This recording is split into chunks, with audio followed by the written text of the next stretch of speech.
But we've been really grateful these past few months to engage in these conversations that we've called, our community conversations, and the desire is to be able to increase the various awarenesses of things that are happening in Lancaster that are important to a wider range of the community. And so what we've been doing is we've had, a little moment here. We'll say welcome, and then we have some panelists presenting, and then in the past we've had just panelists talking in Q&A. We're going to do a little bit different this time. We're going to try something. I'm going to beg of you to be as respectful and helpful as you can. What we're going to do is we're going to begin here, and we're going to have some presentations by the researchers. Then we're gonna have a little bit of time to maybe have some discussion, comments, questions, and thoughts. Then I'll cut that off, and then we'll have the presenters answer what they heard or respond to anything. So, gonna try to do it a little bit differently. There's the only risk in risk is risk. So that's what we're gonna have today. But really grateful for you all participating, and we're also grateful for here we've got, as you can see on the screen, Dr. Jesse Cox is Associate Professor of Spanish and Linguistics. Dr. Emily Marshall is Assistant Professor of Sociology and Public Health. Dr. Jennifer Meyer is Assistant Professor of Government and Public Health. Now, she will not be with us here today. She was unable to make it. But for those of you who were at a previous conversation or want to find it on our YouTube page, she did do a presentation after the first round where we talked about public health. It was actually our community conversation. And so she's not here today, but we appreciate her work in this. Also, Dr. Harriet Okach, who has participated in previous our community conversations as Assistant Professor of Biology and Public Health. And Dr. Wei Ting Yen is Assistant Professor of Government. So they're going to go, they'll take each other's turn, they'll take turns and introduce each other. And during those presentations, we do ask that you don't ask questions, don't interrupt. If you want to put something in the chat, you can do that, but we won't be addressing those in that portion. So again, during the presentations, even though this isn't webinar form, so we can have participation later, please do keep yourself on mute and wait for the appropriate time to ask those questions. So again, I'm Kevin Ressler. I'm President and CEO of United Way of Lancaster County. We did help to fund this survey and help provide some direction on it. And then the experts went and did their thing. They formed the questions. They did the research. They partnered with a whole host of agencies. Many of you are here. A special thank you of those agencies who are here today, who helped us be able to reach the community. It's always difficult to reach people who particularly those who are more struggling and such within their daily lives to reach for some of these surveys, and you as organizations touch their lives every day, and we're able to help us get to them. So thank you so much. And then thank you to all of you in the community. COVID-19 has impacted literally 100% of the world. That generally is not a thing that ever happens. And even though it's impacted us in different ways, and we see this now today, as many of us are getting back to a more normal, while others are still suffering in a lot of the different fallouts of COVID-19 and its detrimental impacts. We particularly are thoughtful for this week as the moratoriums will finally end on evictions. And so we hope that if any of you need support there, that you do reach out, either calling 211 or contacting 211 through the website, or going directly to lancasterhelp.rent and getting support for the eviction prevention monies that have been made available via the county and the Redevelopment Authority in partnership with the Eviction Prevention Network. So we are continuously thinking about those and finding ways that we can continue to support those individuals. So without any further ado, I do want to introduce my good friend, Ramon Escudero, with the Center for Sustained Engagement with Lancaster from Franklin Marshall. Ramon? Thank you, Kevin, and good morning, everyone. On behalf of the Franklin and Marshall College Center for Sustained Engagement with Lancaster, which I will now refer from now on as CSOL, I would like to join our good friends of United Way of Lancaster in welcoming every one of you to the presentation of the final report of this collaborative assessment of the social and economic impacts of COVID-19 in Lancaster County. As Kevin mentioned, this research collaboration is a result of a partnership between these two organizations, United Way of Lancaster County and Franklin and Marshall College, CSOL. This multidisciplinary study covers the fields of economics, government, public health, sociology, epidemiology, and language learning. And it has been designed by a team of 5 faculty at F&M College in partnership with F&M Center for Opinion Research. F&M CISO is a hub for generating new avenues of inquiry, initiative, and research collaboration between F&M College and the diverse constituencies in Lancaster County. This vision was formulated in response to Lancaster regional challenges. CISO is funded by a generous grant awarded to F&M College by the Endeavor Foundation. CISO connects faculty research with pressing regional issues as the impact of COVID-19 that you're gonna see in a few minutes, bringing theory to practice to transform both the institution and the larger community in which we reside and call home. If you would like to learn more about how F&M College faculty collaborates with local organizations working and assisting our community towards positive change, please check us out at fnm.edu/CISO. Also share in the chat box just now. Finally, but not least, as Kevin mentioned, this presentation will be recorded. And so just for the information, and for those of you who just joined. Again, welcome everyone, and hope that you find useful this presentation. Thanks again, Kevin. Absolutely. So thank you. And it will be recorded. We will have it up on our YouTube page. You'll also be able to find it on our United Way social media pages, particularly Facebook. And also we'll have a wrap up on our oneunitedlancaster.com page. So you'll be able to find this. And we do ask respectfully and appreciatively that you share it with individuals. This is information that is not meant to be secret. This is information that's meant to be shared widely with the community so that it can have its greatest impact in helping us to navigate our way forward. So without further ado, I've already introduced our presenters, so I will let you all take it away. Thanks so much, Kevin. So I'm Dr. Jessica Cox. I'll get us started today, and we'll hand things off between our various presenters as we go. So if we could go to the next slide, please. So to give you an overview of our plan for today's presentation, I'll start us off with an introduction, some background information about the project. Then we have a few different topics that you see listed out with a different presenter presenting each one. And then, as I believe both Kevin and Ramon mentioned, we'll have some time not only for the presenters to give their reflections and concluding remarks, but also to hear from you, the audience members. So first of all, a brief introduction to the project. We always like to point out that the impetus for this project started from the community and United Way in conjunction in conversations with CISL, F&M Center for Sustained Engagement with Lancaster. And we, the faculty members who took the project on, responded to a call from CISL about faculty interested in doing this type of research. This type of research being an aim to investigate the impact of the COVID-19 pandemic in our communities as a contrast or possible complement to the broader national scale surveys that have been ongoing. The development of the survey that we used for this project was informed by numerous meetings with United Way staff, as well as 12 other community organizations. So thank you again to those of us who contributed. I hope many of you are here today. What we did was had a few parts to it.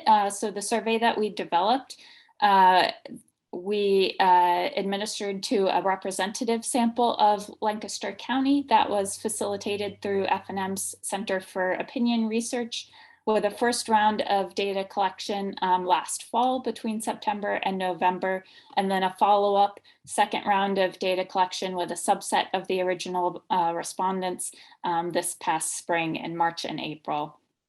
At the same time, we also conducted a targeted sample of multilingual adults in the county.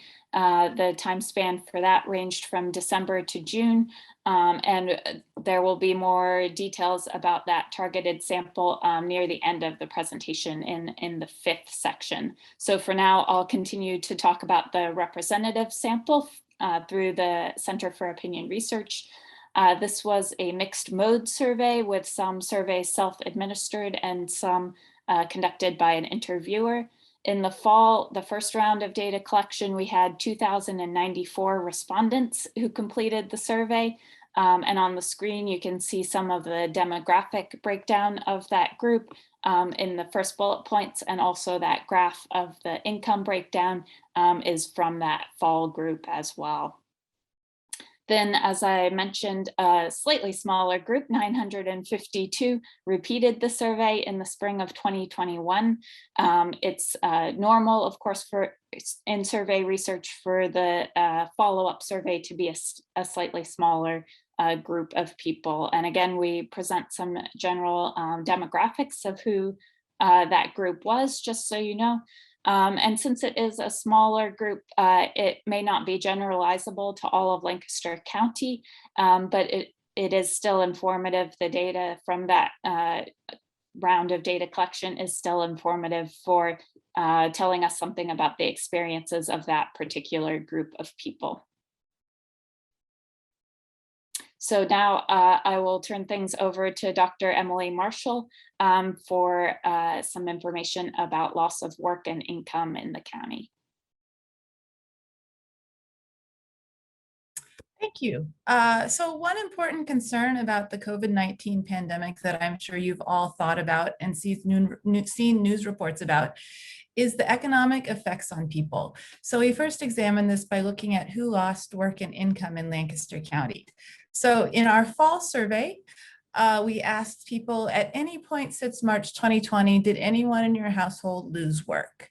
And 38% of the respondents said yes. So 38% of households reported some sort of job loss. Now, the most common type of job loss reported was being laid off temporarily, but without pay or benefits. So as you can imagine, this has an effect on household income. The second most common was having hours reduced. And of this 38% that reported losing work, about 1 in 6 of those were permanent layoffs. So that's not 1 in 6 of all people in Lancaster County, but of those who lost work. Okay, another concern we have with the pandemic is whether its economic effects are distributed unevenly. This is something I'm sure you've all also thought about. Are certain groups more vulnerable to economic hardship due to the pandemic? And so one thing that we did to look at this was to look at whether loss of work occurred at different rates in different groups. So as you see in this slide, Latinx respondents, that's the bar on the right, they have a star because they're significantly more likely to have had someone in their household lose work. You can see more than half of the Latinx respondents to this survey reported that someone in their household had some level of losing work. That is significantly higher than on the bar on the left is the non-Latinx white respondents. They still had over 35% reporting someone in their household had lost work. And then people of other races and ethnicities were in between those levels. We also looked at we didn't just look at race and ethnicity. We didn't see as clear patterns by gender, which is interesting because we know that in some ways women have been particularly hard hit by the pandemic, but maybe because this is household, we didn't see clear patterns for gender or political party or educational level. All right, in addition to looking at who actually lost work, we also looked at who was worried about losing work in the future. And so we also asked the question, how worried are you about losing your job in the next 3 months? And they could answer between not at all worried and extremely worried. And it was a 7-point scale. So the people who are extremely worried are 7 out of 7 worried they're going to lose their job in the next 3 months. You can see that on the left, non-Latinx white respondents, it's a pretty low level, between 2 and 3%. But then for non-Latinx Black respondents, it's about 3 times as high, up around 9%. That's almost 1 in 10 Black respondents to the survey in Lancaster County are extremely worried about losing their job in the next 3 months. And for Latinx respondents, it's even higher, up at 16%. And those last two groups are significantly higher than for the white people. So we're seeing differences by race and ethnicity. That's the take home point. We also asked this question again in spring 2021. Overall worry levels had decreased by spring 2021, but we see a similar pattern of racial and ethnic differences continuing into the spring. In fall, interestingly, men were more likely to be not at all worried than women were about losing their job in the next 3 months. Overall, worry was higher for people who made households who made less than $50,000 a year, and worry about losing their job in the future was lower for households that made more than $50,000 a year. So that's another disparity. People who had lower incomes were more likely to be worried about losing their jobs. All right, another thing that we looked at in terms of how concerned are people about their economic situation was we asked how severe financial challenges due to COVID-19 were. Again, these are fall 2020 results. So we asked about how severe are the financial challenges that you have experienced as a result of COVID-19. And in this color scale, darker blue means more severe. So the lightest blue is not at all severe. That's about half of the people said that the challenges were not at all severe. We also asked another question about school and child care closures and whether they created financial strain. Again, about half of the people with children under age 13 who were asked this question said that they were not at all severe. Okay, we looked at disparities again. I don't have a graph of this, but I'm going to tell you what we found. So we found that for Latinx and Black respondents, about 16% of each group reported very severe financial challenges. And that was significantly more than the non-Latinx white or other age respondents, all of whom reported about 3% of them reported very severe financial challenges, which is that highest level of severity. And lower income respondents in general reported more severe financial challenges. That's not surprising, but it is important to note and to keep a focus on that although we saw work loss being spread across people of different incomes, the financial challenges that resulted really did hit lower income people harder in Lancaster County. All right, and then lastly, I am going to turn things over to Dr. Wei-Ting Yan, who is going to talk about housing and food insecurity. Okay, thank you, Dr. Marshall. Okay, so let's see. Okay, so continuing with what Dr. Marshall said about the income loss and how the income loss is distributed unevenly across the different racial groups. Another aspect we can look at the financial, burden, financial strain, is to look at the financial burden people feel in paying rent and mortgage. And because we know people's subjective interpretation of how financially strained they feel may be different. So when we think about this, one way we think about tracing the impacts of COVID, how much more burden COVID may cost in people paying rent and mortgage, one way is to trace them ask them the same question over time. So in the survey, when we did it in 2020, we first asked them how much financial strain they felt in paying rent and mortgage prior to COVID-19. And then we asked them again, how much are they feeling? How much financial strain are they feeling right now? And that in 2020, that was in between September and November. And as Dr. Cox mentioned in the introduction, we actually traced a subset of those respondents in 2021 between March and April. So within this subset of respondents, we asked them again in 2021 how you're feeling now about the level of the financial strain in paying rent and mortgage. So overall, we have about 314 respondents who actually answered the housing question, all throughout 2020 and 2021. And so what you're seeing here in the bar graph is that there's two bars. The light blue bar shows you the comparison of their financial strain level prior to COVID and then after COVID happened. So what you see here is that about 84% of the household actually feel like it's okay, it remains the same level of financial burden for us. But there were about 10% of almost 11% of the household feel they're more financially strained in paying rent and mortgage after COVID started. And the dark blue bar you're seeing here is their financial strain level, in 2021 compared to 2020. So what we're seeing in the dark blue bar is that first, a significant amount of households feel less strained compared to 2020 when COVID started. So, which it doesn't really tell us how much less strain they feel. Maybe they just go back to their normal level of, financial burden. But the really kind of more alarming, or I think the more important point here is that in March 2021, they are actually, of that subset respondents, 13% of the household actually feel even more financially strained compared to when COVID started. So if they were already feeling more strain between 2019 and 2020, there may be a group of Lancaster residents who are like even feeling more financial burden in paying rent and mortgage in 2021 and probably up until now. And so that's kind of our finding on housing insecurity. So besides housing instability, we think, and for every household, another basic need is food security, right? So in our survey, we also trying to explore the proportion of household whose basic food security is affected because of COVID. So we first asked them whether they, so in the survey, almost 9% of the respondents say they had experienced skipping or reducing their meals due to COVID.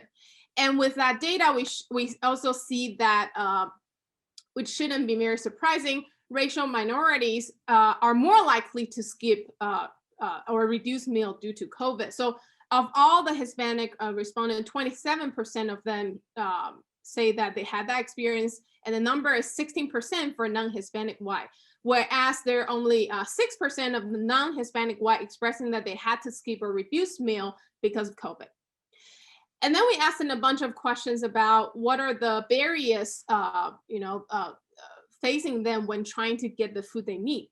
8% of our respondents say, this was in 2020, 8% of respondents say they had difficulty affording all the food they need since COVID started. Okay, so then the next question we think will be kind of important to look at is kind of another aspect of food security, which is to look at the usage of food bank after COVID started.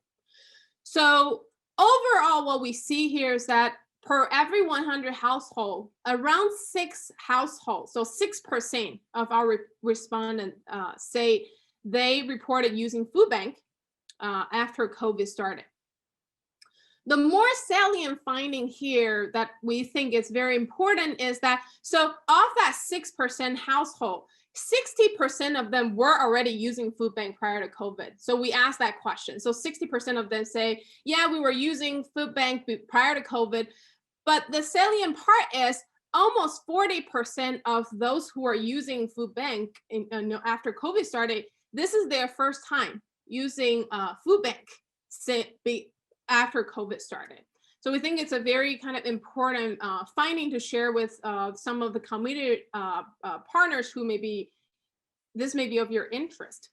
Okay, so with that, I am now turning to Dr. Harry Okachi. She's going to discuss about stress and the impacts of COVID on mental health issues. Thank you so much, Dr. Yen. So I titled this Stress and Mental Health, but I'm going to be speaking particularly about stress. So for this particular study, we focused on stress and not necessarily trying to measure the burden of mental health disorders, because some literature actually shows that stress is consistently related to mental health. And so it was our idea that if we measure stress, it might be a better indicator for our community organizations that offer services for mental health disorders, because now they know what the level of stress is. And if stress is consistently associated with mental health and precedes mental health, then it allows for them for planning purposes to try and envision what might be coming in the future. And so to measure the stress level of our Lancaster residents, we use the perceived stress scale, which is 4 questions. And those 4 questions have been validated and are used nationally. And my volume needs to be increased, and I have no idea how to do that. Let me try and figure it out.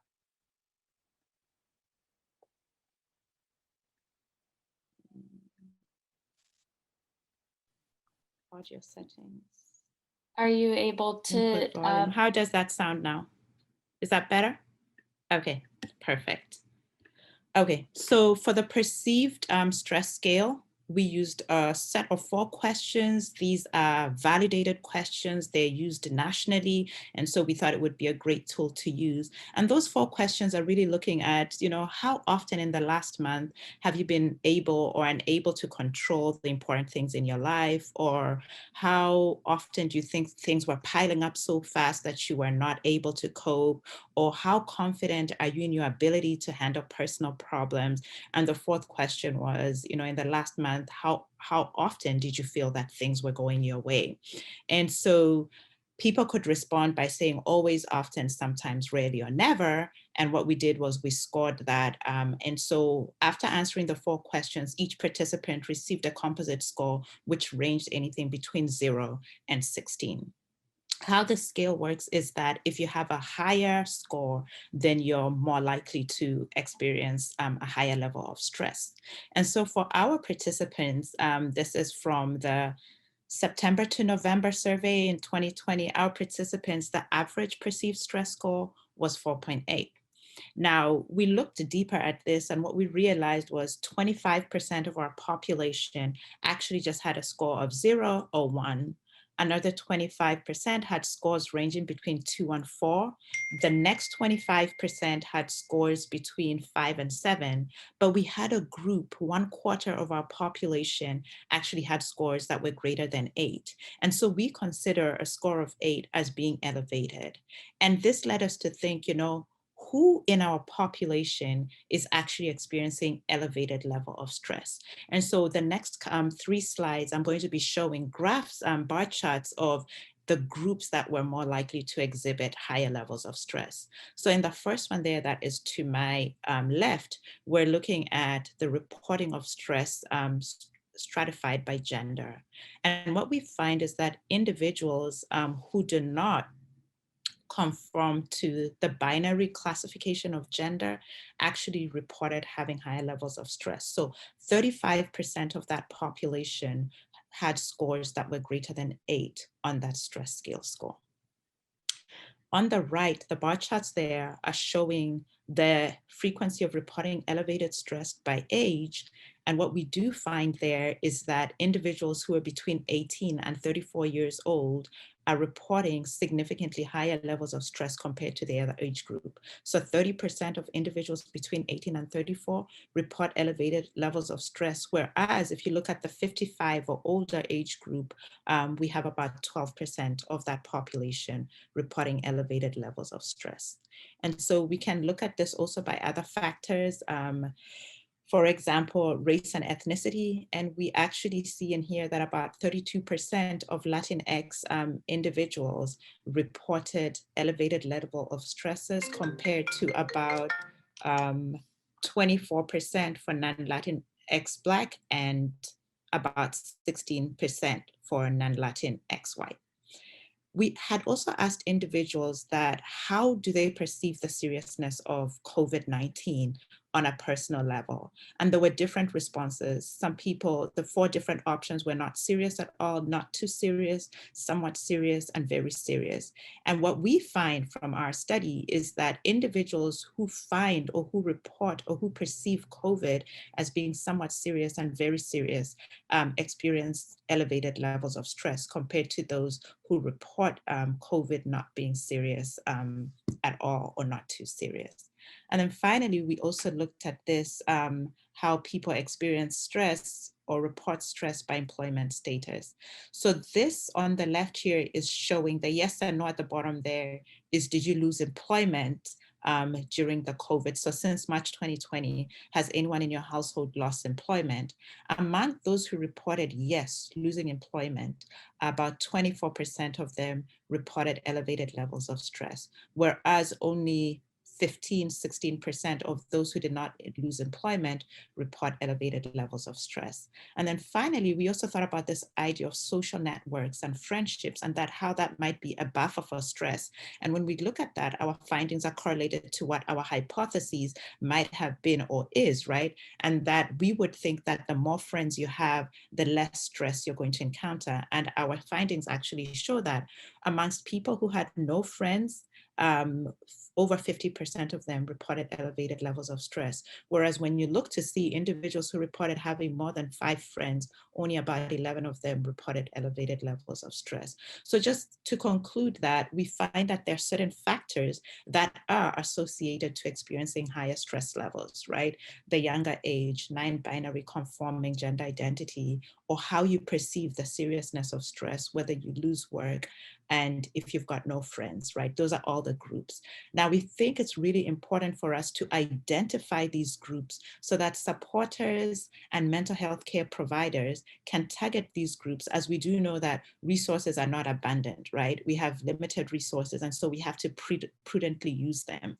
And so if we identify these groups, then it's easy for us to pass on this information to care providers who can then now think about their outreach programs. How do we reach out to support these populations that are reporting high levels of stress that might precede mental health disorders?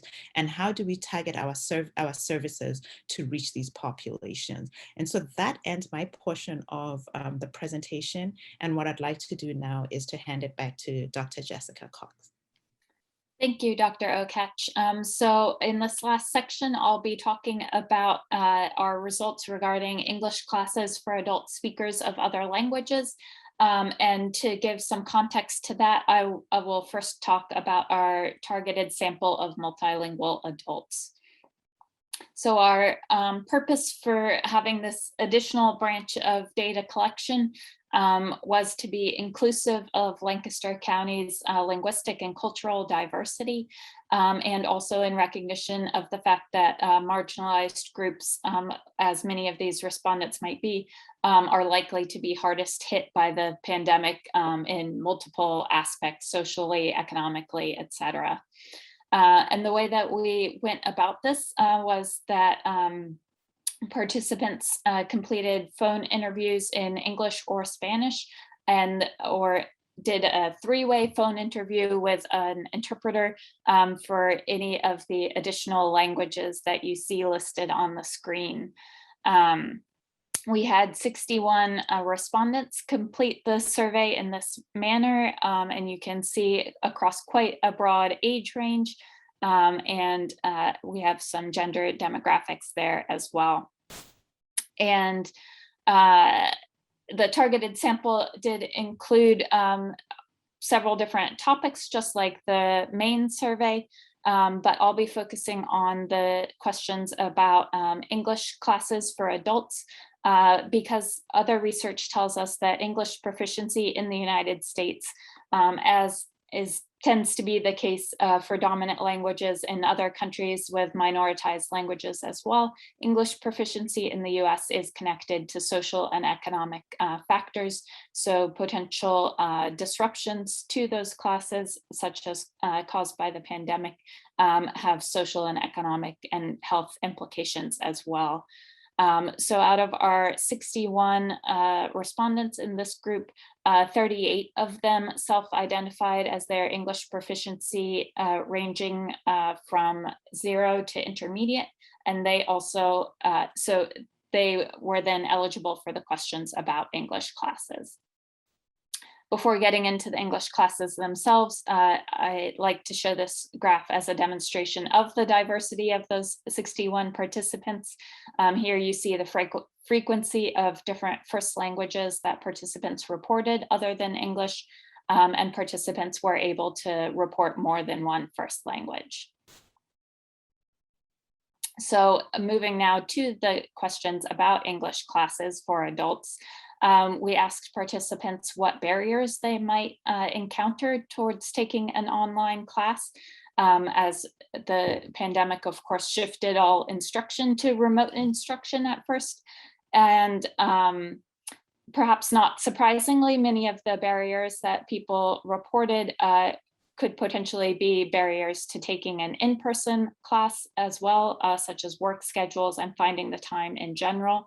On the chart, you'll also see some that are most definitely related to online classes in particular, such as having reliable internet connections and devices, and the degree of comfort or lack of comfort that a respondent felt with the idea of having an online class. At the same time, sorry, can we go back for a second? At the same time, there were about 7 individuals who did state that they didn't foresee any potential barrier to taking an online class. So we also asked about people's level of interest for different types of class activities during the pandemic, which is the first chart on the left. With relatively high levels of interest across the board, but most especially the one on the right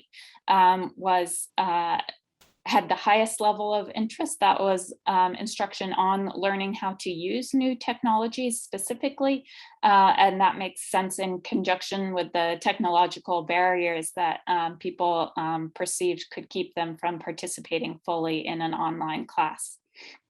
Finally, we also asked respondents about their interest in potentially taking a class, an English class that would include online instruction even after the pandemic has passed from the area.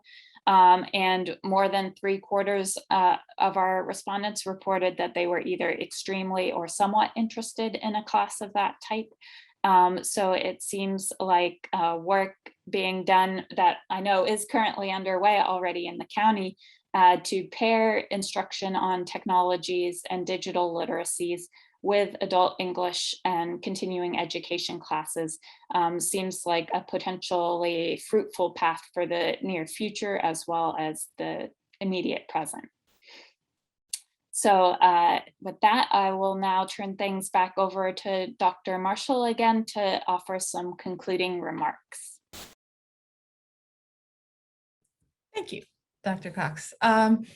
So in terms of the larger picture, one thing that we wanted to highlight is that certainly effects of the COVID-19 pandemic, be they economic or social or mental health related, there have been serious effects, and these effects have been distributed unevenly. What we see in Lancaster County is something that we've also seen nationally, that a number of researchers have looked at throughout the country, which is that people that faced disadvantages in terms of income, in terms of racism, in terms of language barriers, before the pandemic, those inequalities have been made larger by the pandemic. So that is something that we have observed in Lancaster County that reflects something that we've seen at the national level. So we appreciate your taking the time to pay attention to this important issue, and we look forward to hearing your thoughts about it. First, we would like to acknowledge our many partners. So as noted, this project is funded by United Way of Lancaster and Franklin and Marshall Colleges Center for Sustained Engagement with Lancaster, which in turn is funded by the Endeavor Foundation. We also wanted to thank our research consultants who were particularly helpful in reaching our multilingual sample, which is a harder to reach population using traditional survey methods. We would also like to thank F&M Center for Opinion Research for reaching our representative sample of respondents. And finally, we are grateful for the organizations in Lancaster County that serve county residents. We're especially grateful to the organizations that advised us as we designed this survey. I see that some of you are here today and we appreciate you being here. We're also very grateful to the research participants who completed the survey. We appreciate them sharing their time and experiences with you. So thank you. And now we would like to turn it over for questions, answers, and reflections. Thank you, researchers. So what we're going to do, for some of you who joined a little bit later, I want you all to understand what we're going to try to do here. So, if you know how to use the little reaction button down there, raise your hand. If you want to say something, feel free to put something in the chat. Some of you already have. And what we're going to do here for the next, 15, 20 minutes, we're going to try to just have a little bit more of a, thoughts, reflections, comments, work on putting your questions in that chat. And then we'll sort of address those directly. What we will do right now, there's a couple that I do want to address that have already been put in, particularly this last one here that just came in, which is, if I recall the first slide correctly, survey demographics are 90% white and all other groups comprise single digits. Is that representative of Lancaster County? Does the survey demographics make it difficult to access groups most affected by COVID? When Jen had previously presented, she did a really good job of sort of helping us understand how you did the weighting and that kind of stuff. Could one of you speak to that specifically? I don't know if I'll do as good a job as Jen did, but I will try. So we did a few different things. We used a random sample of county residents, but an oversample of the city of Lancaster. So that means that a lot of the non-white residents of the county are in the city. So we got a deeper dive sort of into the city population. And then to address that, when we're talking about the whole county and levels for the whole county, we used weights.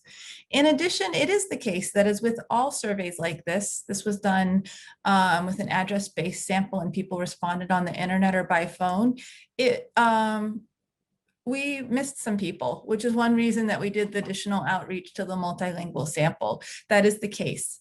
To the extent that we missed people, it's possible that the least advantaged groups did not appear as much. What that means, though, is that when we're seeing disparities between these different groups, if anything, those disparities are likely to underrepresent the actual differences. So if we're seeing that higher, so I hope that makes sense. I'll leave it at that. I don't want to talk too long. Yeah. So I will invite you, feel free to put your camera on, even if you have your PJs on, whatever, wherever you're at, and feel free to say, I'm really interested. So I'm obviously at United Way, and so I have some peripheral and anecdotal interactions with a lot of different people doing the work in the nonprofit sector. But unlike in my previous job at Meals on Wheels, I'm not as on the ground as I used to be. Amr, I see you're here, and I know many others here. I see Parish Resource Centers here. A lot of you have been doing this work. How does this survey feel to you? Does this feel like, yeah, this is what we're seeing? These are the struggles we're hearing, or are there other things that you didn't see here? Other questions that weren't asked that you're concerned about? Again, I brought up earlier, I'm really concerned about the fact that we're going to have this eviction moratorium ending, and that's going to make some really disruptive stuff in the housing sector. Some actually may be good and helpful. There's some movement that's needed, but obviously it's at the cause of really detrimental activities. And I don't know if all the supports are ready or people are aware of them. So, what are you all seeing here in the community?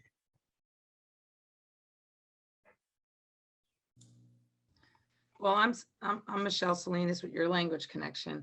And what I'm hearing is there's a lot of job industries that even though they pay better, they're not they treat as if COVID is like gone or never existed. And so when people go to work, they're uncomfortable because of the way it looks, sounds, feels. People get sick, they bus them, doesn't matter if they get sick in the day before, everyone's still. So there's that. And so that's where your cost of living is made, is those industries. And yet then the other industries that might, the restaurant industry that is more, you see them wearing masks and being a little bit more diligent, don't pay enough to make ends meet. So, especially if you got your kids at home and you've had them at home for a long time. So that's where I think then you got unaffordable housing. So you have, okay, so do I get a job that pays enough to make some of my ends meet, but puts me at a high risk? Or do I take a lower risk job that doesn't pay enough? And what do I do with my kids? And you didn't layer in two really important components, which are absolutely what you're talking about, which is transportation. Right. So do I have it? Is public transportation effective or accessible at the time I need to get to that job? And the other one is childcare. So here's a great second or third shift job that I can take and can pay my bills, but there's no childcare available. We know that across the country, something around 30% of childcare locations closed. And so a lot of those are the second ones, the evening second locations. And to your point about having children at home. And the other one is the elder populations. A lot of the adult day programs shut down during COVID. So now my parent who has, dementia, Alzheimer's, or, some of those early stages, I can't take them somewhere when I go to work. I think those are great points, Michelle. I appreciate that. And this is Amr. Yeah, another point to mention, and I know this study was more focused on emergency responses to the impacts of COVID. But Jessica, Dr. Cox mentioned a very good point, is how can we look at the next level of stuff, and how can we get people out of the current challenges that we were able to identify in the study, as example, technology, on technology or literacy about technology and using technology. So a lot of the issues that, in my opinion, a lot of issues that were identified from the study could be potential, we could put potential solutions for a future. As example, how can we get the people, like Michelle mentioned, how can we get people out of the jobs that are more focused on production, in a sense, rather than human safety?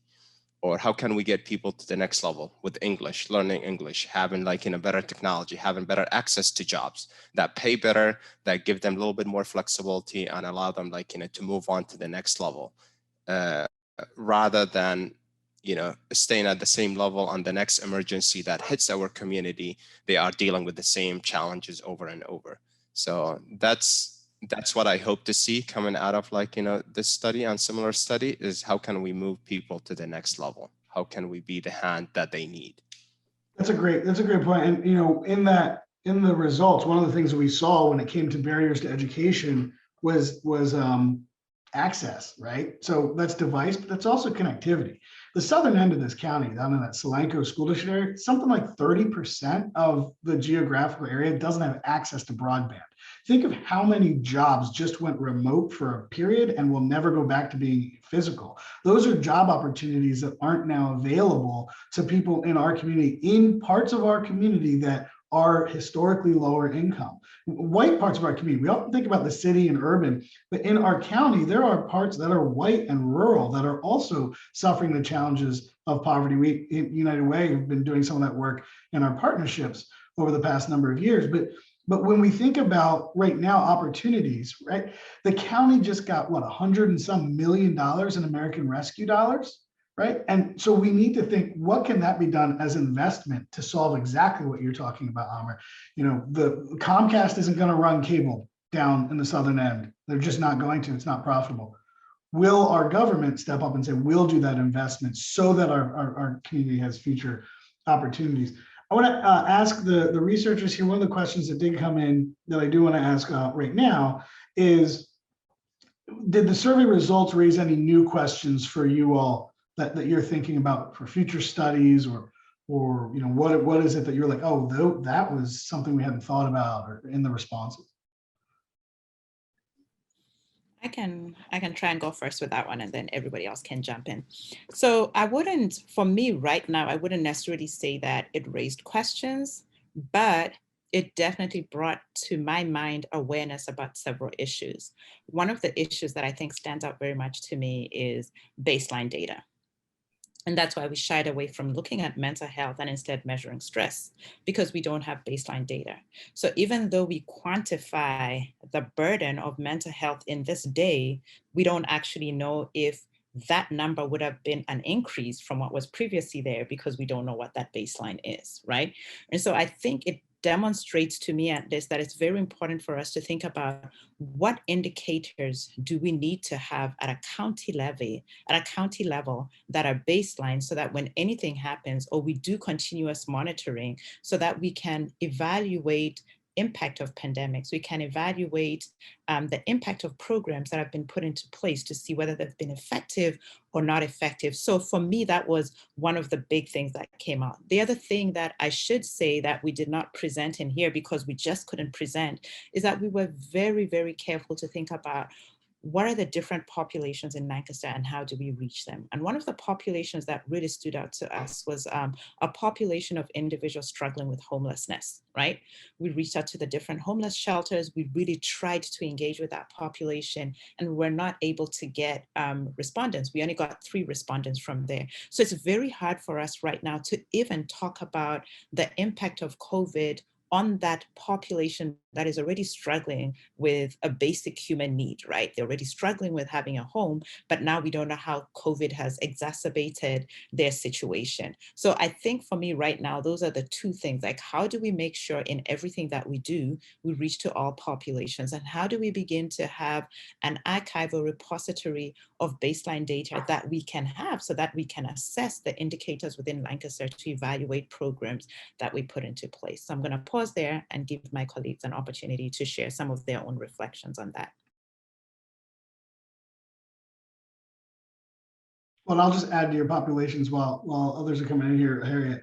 From my work at Meals on Wheels, seniors and adults with disability, well, actually individuals with disabilities of all ages are often let out of these conversations because they're not necessarily as able to verbalize or they're not asked. But those populations were heavily hit by the pandemic.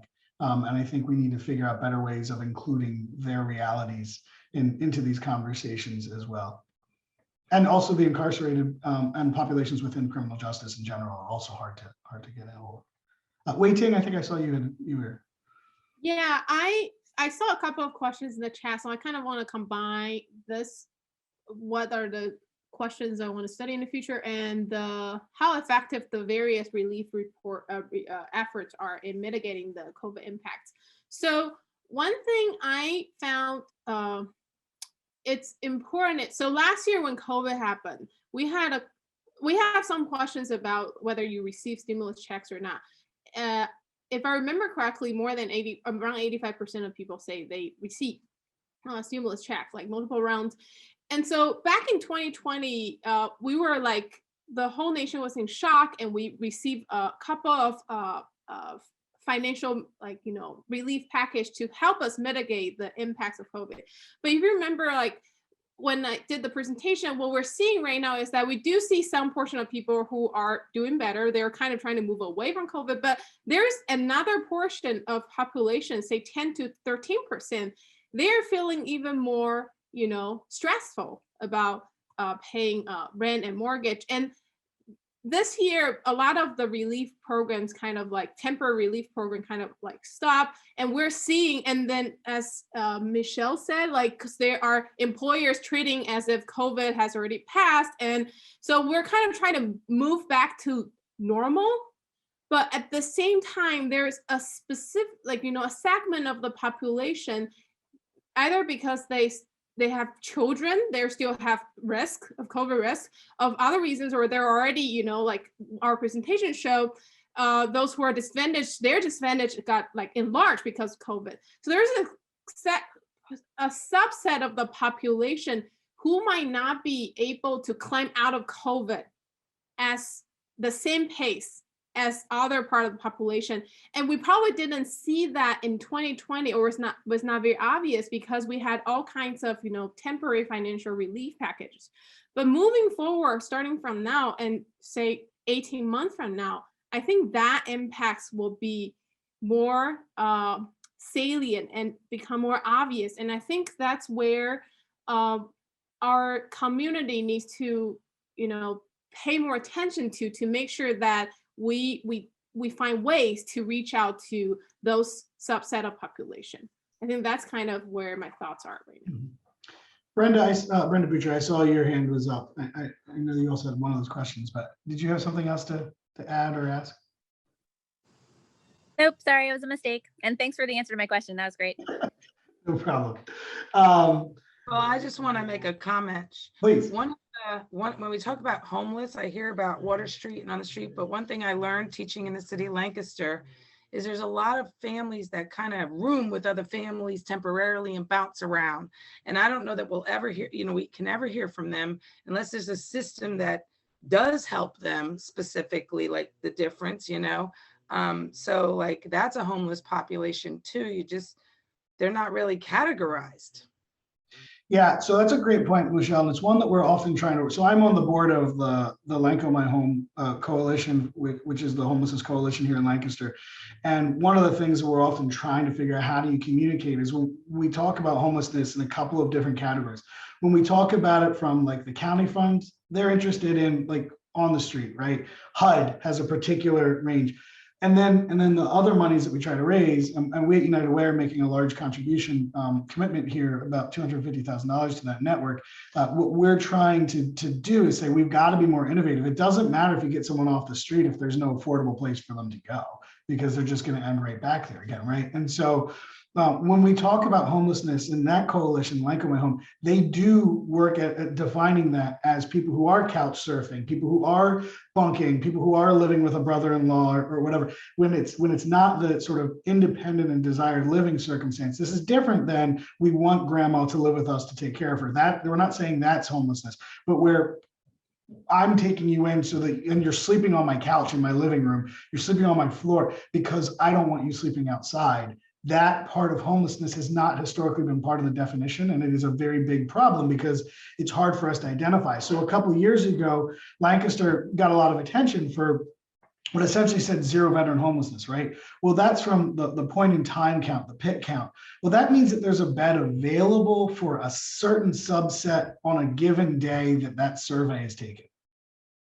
And not this county necessarily, but there are other counties that will make beds available in hotels and other things on that day so that their number looks lower, right? So our ability to track that is partly impacted because we don't want HUD or whoever funders to see us as ineffective.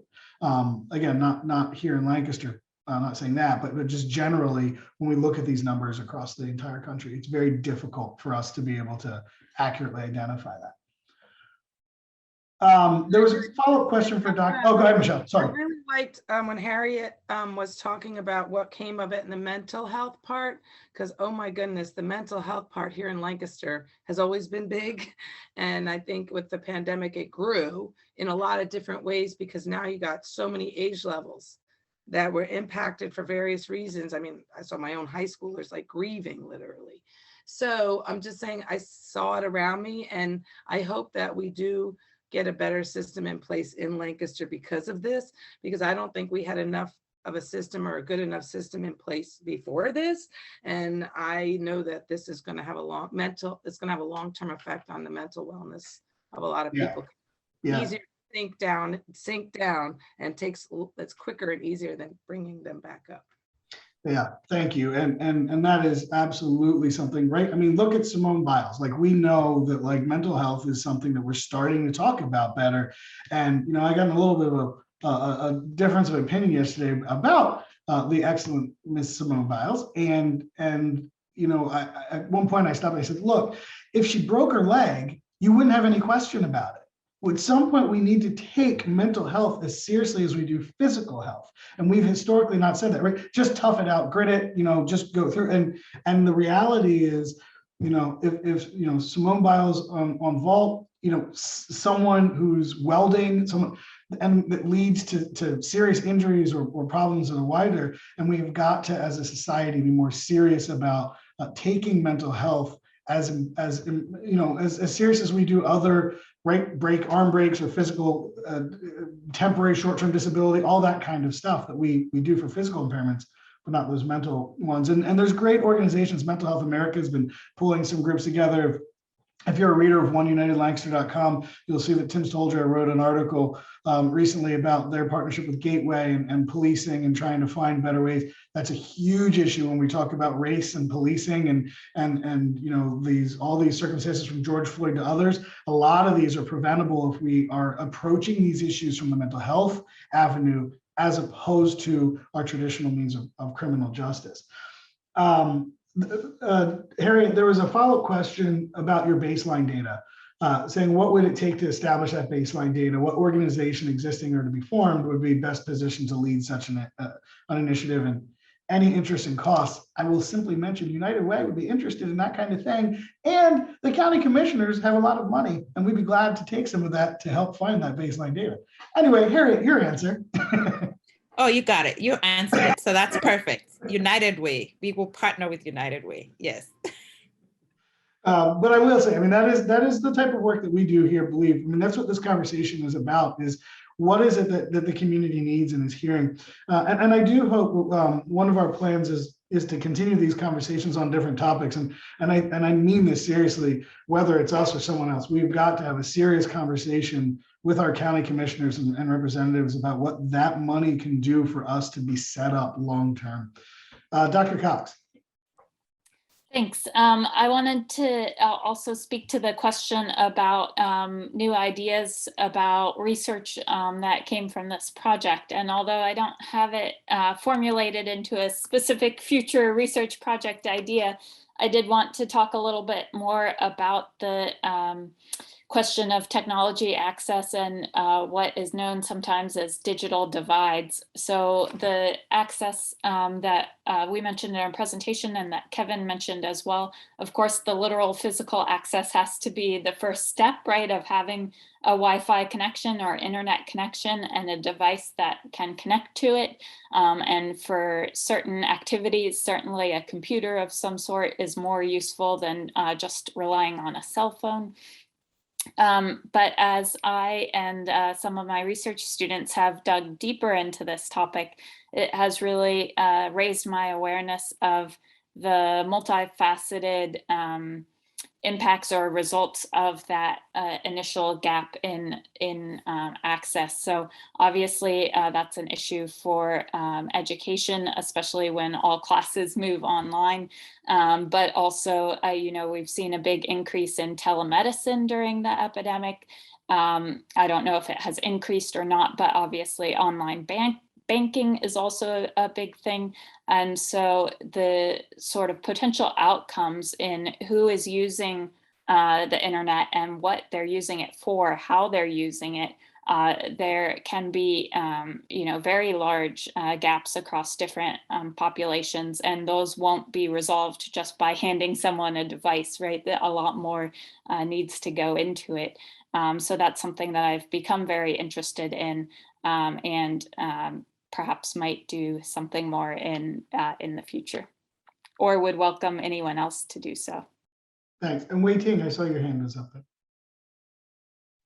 Yes, I just saw a couple of questions in the chat, so I'm going to address them all together. So in terms of, so there is like a significant, I think 18% of the respondents who feel less financially strained in 2021 compared to 2020. So there is one question about whether that was a big jump and whether that's significant or not. So I want to remind people that the comparison there is between 2020 and 2021. So 2020, when they answered that question, they were already in COVID. So it was compared to when COVID started. Do you feel your financial strength, like burden level in 2021 in paying rent or mortgage, does that get higher, or does that stay the same or lower? And so that data, the decrease we're seeing is the decrease compared to when COVID started. It's not necessarily that they just don't feel stressed at all. It's more like I need to dive into like deeper to tell, like, if I cannot say for certain they are going back, they are really feeling no stress at all. But I think it's more likely that there's a group of people who feel at least their stress level, back to normal. We still feel some level of stress when paying mortgage, but like an acceptable normal level of financial strain. And so that's that.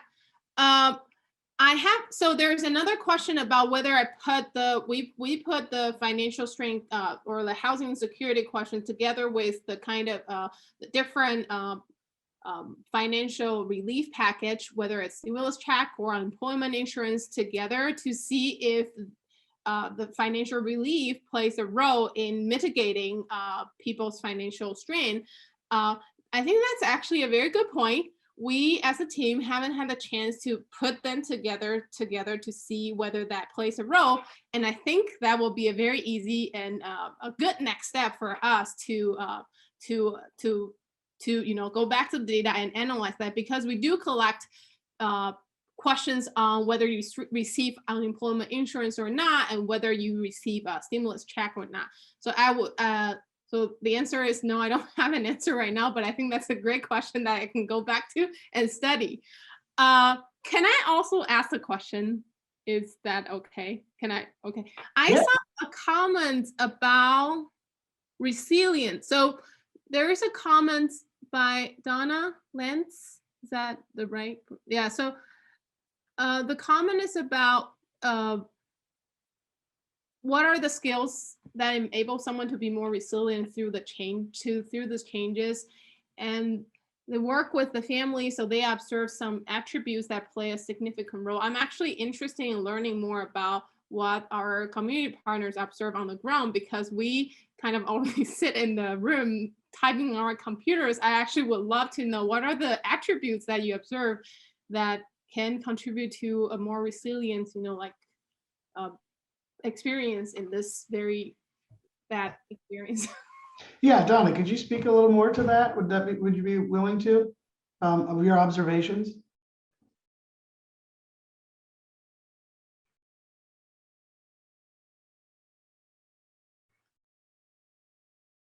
And I'll continue on. If you want to pipe up verbally, you can, or feel free to answer that in the chat. But that is, I agree. We think that it's an interesting thing to see how resilience happens, and what are the resources, both tangible, that help you be resilient, but also informal, cultural, social, those types of things. Emily. Actually, I was hoping to speak to that resources, the tangible resources piece. I mean, we only know about the things that we measure, but one thing that we saw extremely consistently was that people with lower incomes felt less strain and had fewer challenges. And so that was a really important resource for resilience during the pandemic. Again, that might not be surprising, but I think it's really important to remember that across all sorts of outcomes, higher income people have been cushioned in ways. And so responding to Avery Van Etten's question about how would you like people to act on this? One thing, again, I think people who work in the community know best about how they can act on this information. So rather than telling you how to act, we want to share this information because we think you'll make the best decisions about how to act on it. But in terms of an important takeaway point, I think that keeping that front and center, that we want to help groups that have been the most severely impacted, is an important thing to think about that deserves action. So Emily, let me tease this out a little bit here. Are you saying or suggesting that people who were at higher levels of income historically were feeling increased strain? Oh, I'm sorry. What I meant was that they had more what you might call resilience. They were more likely to say, I've had no strain at all. They were more likely to say, I have not had challenges. No, I meant the thing that I probably misheard you. I wanted clarity. Okay. No, if I misspoke, thank you for clarifying. People with higher income levels. So people who had a larger cushion felt less strain. Yes. I wonder too, how much individuals, and I don't know if you have any information on this, it's sort of interesting too, though, like we heard really early, we're all in this together. We weren't. Mm-hmm. And then because we didn't come into it at the same. And then for a little while, we were similarly going through a same type of thing, but definitely not in the same way together. And now we're in a place where those, as you pointed, that sort of economic resiliency, right? Like we saw right at the beginning, panic in the stock market. And now the stock market's like 30% higher than what it was at the beginning. So like doing fine if you didn't panic and pull. But I also wonder sometimes about that sort of experiential resiliency for those at the bottom who like, things didn't really change much for me. I never knew whether or not tomorrow was going to be secure or not. And I wonder if you have anything about that, sort of really on that, like the populations that were already really struggling. Did you see anything or were there any observations there? I would like to return to Dr. Okach's point about baseline data, because I was really wondering how many people who was concerned they would lose their job in the next 3 months before the pandemic. Right. That would have been a very nice compare. So that is a non-answer to your question. I'm sorry. But No, I think that it's a great answer. It's a return to the fact that we as a society tend not to focus on the problems of the poor and the disenfranchised until those problems get close to those of us who are not poor and disenfranchised. And so when things are fine for those of us who dictate the rules, the policymakers, to partially answer one of those questions and all that, when there's no panic about the electorate overthrowing the ruling classes, then we don't really care as much systemically about the poor and the disenfranchised. When all of a sudden those masses look like they're going to grow, all of a sudden billions of free money just is thrown at you from the federal government. Why? Because they need to keep that growing mass understood that you're more like us than you're like them. And so I think that we have to try to find ways of continually, those of us who care about these things, whether it's good or bad, whether it's sunny or rainy, we have to continually push pressure, even more so when the times are good, to be asking the questions about those for whom it's not. And I think it's not only a great answer, but I think it's a great direction on something that we should be making sure that when we get comfortable, those of us, including those of us in the nonprofit sector, when we are more comfortable, that's the time that we build the groundwork for when we're not. And it's important to not forget that as a lesson. And there's a question here about STEM. I just want to give a shout out to a project we did in 2 weeks, and when kids got kicked out of school. So the fast version of the story is, I have a daughter in the school district of Lancaster. She was in kindergarten, gets sent home, and initially they're sending home paper packets. My brother's in Pittsburgh, a very well-funded public school, and school district of Lancaster is also public school. And I said, man, hey, Noah, how's it going? Like, how are you handling all this with like the kids? Like, what are they doing? We're getting these paper packets. And he's like, paper packets? He's like, they just told us to go home and turn on our iPads. I said, what? He said, oh yeah, our kids have had iPads for years, kindergarten through 12th grade. This in America is what counts for equal schools, right? We had separate but equal. But what they did was they said, well, as long as you're all equally poor, then it's okay. Equally rich, equally poor. We segregated our school systems by geography and by economics. And so what happens is you have extremely well-funded schools. And even here in Lancaster, there was clearly different responses at schools who had devices or could easily pull from their financial resources to grab them. In School District Lancaster, which is a larger school, which is inequitably funded from the funding formulas. And we know this, and they couldn't do that. So they went paper packets because that was the only thing that they could equally distribute amongst everyone. Then they realized, we can do equal distribution of computer devices to household. So my next door neighbor's got like 5 kids in the school district, and we have 1 kid in the school district. We got 1 computer, they got 1 computer. Why? Because we don't do equitable distribution in education, we do equal distribution. And so that fell into the guidance that we've been thinking about what is fair in this country since the Brown versus Board of Education case in the 50s. And so, what we were able to do, we said, we raised some money with PNC Foundation and some other groups and the Rotary of Lancaster.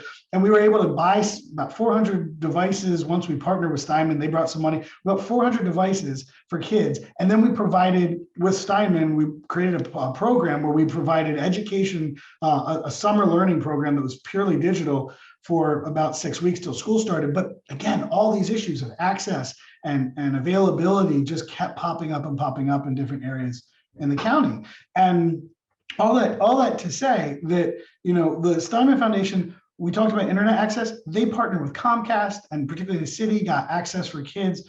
And some of the legislation has made broadband more available. But remember these terms, broadband, the definition of broadband is 25 megabytes per second down. That qualifies as broadband in the governmental regulations. If you have 2 kids, 3 kids trying to be on online school, even if they have their own room, which they may not, but even if they have their own room, that's not fast enough internet to be able to have all that access. So even our terminology, even our frameworks need to be reevaluated. And frankly, in many cases, they need to be significantly overhauled to the point of thrown out and begin again, especially around education funding. But so, STEM is something that we need to continue with. There's Career Ready Lancaster is a group that we're part of here in Lancaster, business and educators trying to make sure that kids have a true plan when they graduate high school. And we need to continue to think about how we are continually thinking about the future. We too often are working at the present. We're too often putting Band-Aids on hatchet wounds. We're not thinking about what the consequence of our actions today are, because we're so far behind in funding of social supports that we're just trying to keep our heads above water. So here's a question. I'm curious about which is the better plan, the large stimulus money once or twice yearly, or a program similar to California, which provides a smaller amount regularly, especially if this were to happen again, as more research is done. That's something to consider. I'm assuming we're talking about a sort of guaranteed annual income, or that like what's happening in Stockton out in California and in Oakland. I'll let, I don't know, Wei Ting, you're probably the best suited for that. I think I can start. I mean, this is moving a little bit away from the research. We actually did. Anyway, we do have some questions in the survey data. We try to see if, because of COVID, people's support for something like guaranteed basic income would increase. Yes, we'll do, this is done in an experimental way, and we'll do that later with the analysis. But my answer can come from, not necessarily from a survey, but from my understanding of this line of research. There are a lot of new research, not just in the US, some part in the US, in California, not the Oakland one, there were previous ones, and some in European countries. They have already launched experiment like universal basic income, in which plan they just give people lump sum money, you know, monthly. And even though the results are not like, there's no like concluding consensus yet, one thing in terms of whether it will actually increase or decrease people's, you know, job, like labor market participation, because one thing we really concerned about is, does giving people money just hinder them from, you know, working at all? And so that we are not 100% sure. We don't have like finite conclusion yet, but all of those research find that psychologically, so we're talking back about the mental health, stability, the benefit of having some kind of stability, and that kind of tying back to what Kevin was talking about. So you don't have to always think about present. You can make some kind of planning, thinking about a future, knowing that you have this chunk of money as something you always have. You don't have to constantly, you know, juggle around trying to make ends meet. It will create a tremendous positive impact on your mental well-being, and that will have spillover effects on, you know, other aspects of life. That's kind of where the research like findings are in terms of this policy design. And so my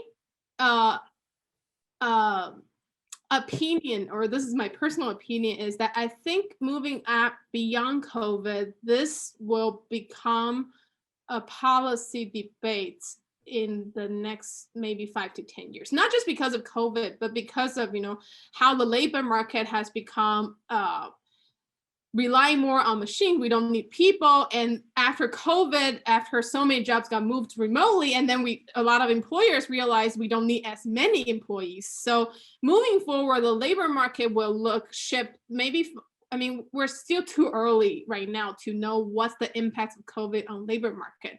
But if I'm making a wild guess, I would say it will actually moving even more toward like peopleless, like automation, that aspect. And that will force us to have a policy discussion such as, you know, universal basic income.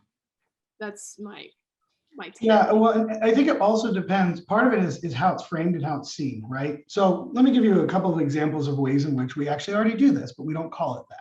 I mentioned one already, inequitable school funding based on property insurance. So if you're in a wealthier district, your children's education is being funded daily at a higher rate than if you're in a poor area, which is an investment in your future and the quality of education. And so those communities who live in wealthier communities are actually getting subsidized. Their children's education is being subsidized at a higher rate. It's not cash in their pocket, but it absolutely is an inequitable funding of them. Now, when we ask questions about like, what does that do for whether I want to participate in this, that, or the other thing, it's hidden, but it's there. Another significant one is when we talk about healthcare. So you know, we have the Affordable Health Care Act, Obamacare, whatever you want to call And when we moved to that, people then had to sign up for it. And we said, look, more people have access. Well, that's true. But if you can't afford the deductible or the copay or whatever, then you're actually not able to use that healthcare. And other individuals' healthcare is, you know, well, it's not really going lower, but it's not as aggressively going up. They're being subsidized. Again, wealthier communities, higher income communities, again and again. Mortgage in the mortgage deduction that you have. If you own a home, you are being given a subsidy for being able to own a home that a renter in a lower income community doesn't.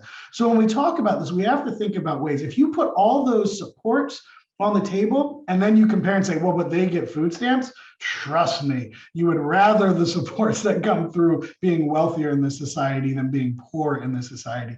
And so we attack one, but we don't attack the other. And we need to think about ways in which we're providing support. And so, you know, universal healthcare, universal pre-K, universal post-high school education, those types of things that are actually more universal and able to be more equitably distributed would actually help us all in more of an equal measure than some of the ways that we presently, through policy, systemically benefit wealthier communities in wealthier areas than we do lower income communities in less economically prosperous areas. So just something to think about when we talk about that universal basic income. Although it is absolutely different and people respond to getting a check differently, the reality is that we are subsidizing the wealthier communities in this country through tax breaks and through other mechanisms in ways that we are not helping individuals who need help more so. So getting a stimulus check once in a blue moon every 8 or 9 years when the economy is doing better, or sorry, is doing worse, is a different thing, but something to think about. Emily? Yes, on a related note about what the government subsidizes or doesn't subsidize, on the issue of funding secondary education, I did just want to mention that that is one thing that has changed a lot in secondary education, is how much states invest in college education. So how much in-state tuition costs. That has gone up a lot. And some of the discussion about that has been about increased administrative costs. But when you look at the overall picture, the biggest contributor to that increase in how much it costs to go to college, which I know a lot of young people and a lot of parents think about, the states not putting in as much money to fund places like Penn State and its branches is one thing that's really contributed to that increase. So it is potentially, as our commenter noted, that putting money into secondary education could be helpful to return to the way things were before, potentially. That's not my field of expertise, I'm just saying, but sociologists of education who study this and economists have looked into the relative contributing increase in costs. So that's one thing that's playing into the debate about student loans. Yeah.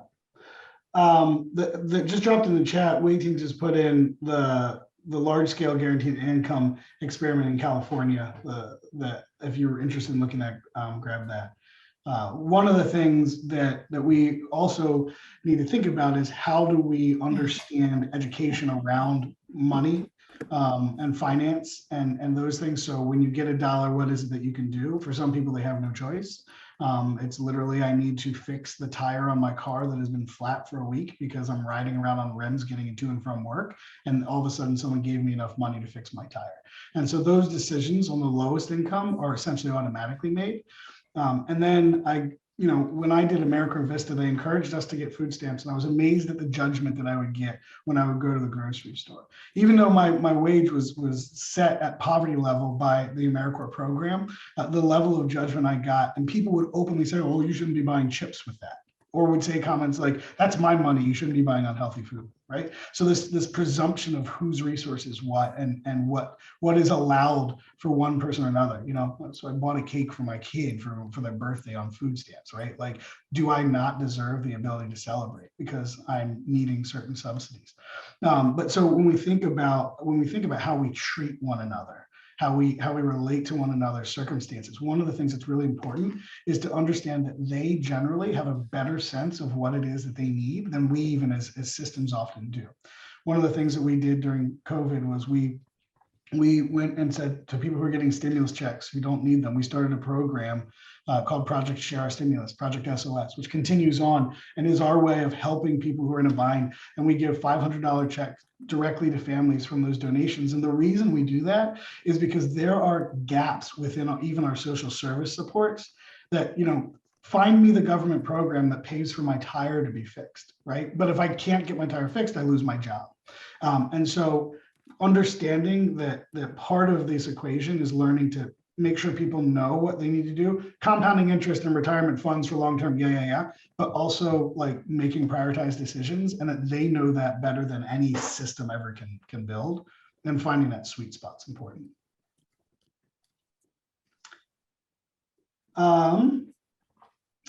And stimulus checks to lower income communities get put directly into the community. Stimulus checks to middle or higher income end up in stock markets, and some of that's being talked about here in the chat.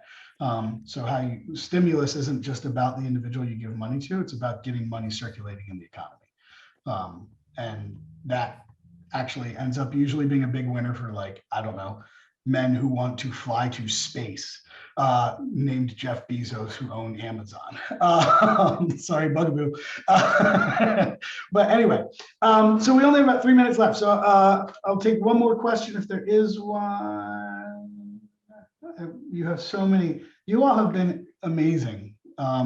We wanted to try this a little bit different than just usual, the talking head panelists. And I'm so grateful for those of you who have participated in this active engagement. Always retool, right? Michelle earlier mentioned, you know, our programs, whether they were good to begin with in mental health. And what I like to always say is it doesn't matter how good your program is, it's not perfect. And if it's perfect today, there's a new need tomorrow. So always we need to be mindful that we can improve. We can improve what we're doing for each other. We can improve what we're doing for ourselves. So thank you all for your engagement. Deeply appreciate your time, deeply appreciate what it is you're doing in your communities, local, regional, global.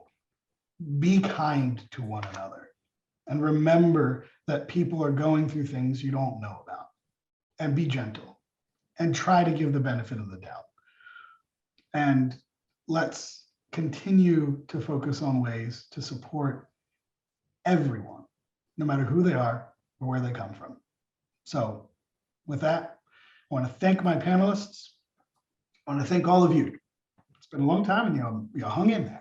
And look forward to the recording as well as what our next conversation will be. So thank you, Ramon, and everybody else. Have a great day.